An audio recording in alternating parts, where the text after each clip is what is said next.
I'm so glad to be able to offer the help at Vital Energy with your shoulder rehab and the neck rehab.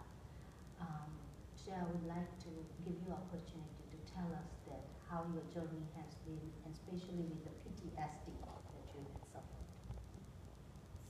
You know, I was very hesitant on coming, period. I mean, I thought it was just another pile of stuff. You know, I've been through quite a few therapies, tried Gold's Gym, things like that. Didn't work. So, anyway, the doctor was my heart doctor was very insistent that I come to rehab because my heart rate is so low. And she said, you need to build up your heart rate.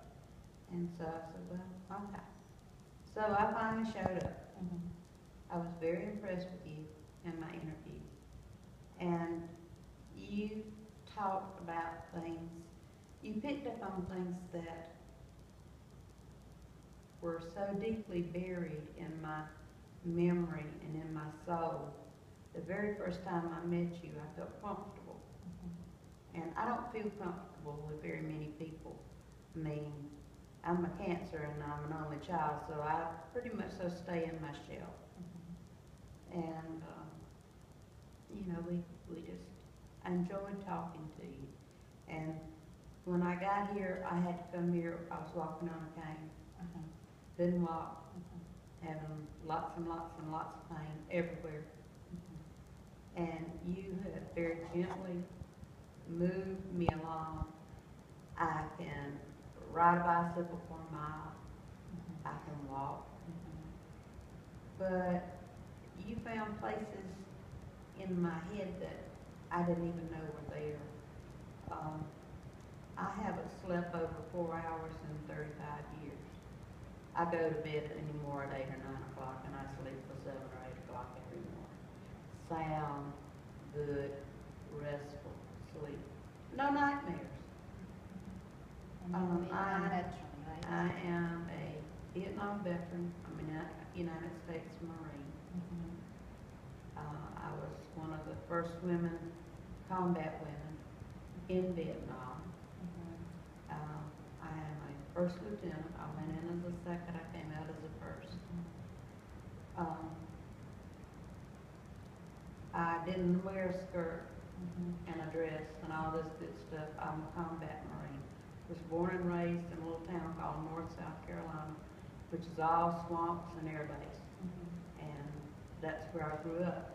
And you took several gunshots. I was shot twice. I was glazed on the left side of my head, which I still have 7, I think, bullet fragments there. And I've got, well, I don't have a clavicle anymore because they cut it off, but I had a hole through my clavicle, and it was shot clean through. So I was just telling him how we fixed it. We took an empty shell casing and stuck it in the fire and got it fireball hot, shoved it through my shoulder, or shoved it in my shoulder and pulled it out and cauterized it and threw a rag on it and went on about my business. And you still served us. We are so thankful with that shoulder. Oh yeah. And stayed through the. Yeah, I stayed right on. It didn't, you know, it healed. It didn't bother me. I was one of the last the Marines guarding the airplanes when we finished loading our men to leave Vietnam. I've lived through a lot of things. I've done a lot of things that I cannot say that I regret doing because it was all done in good faith. Even though we didn't win the war,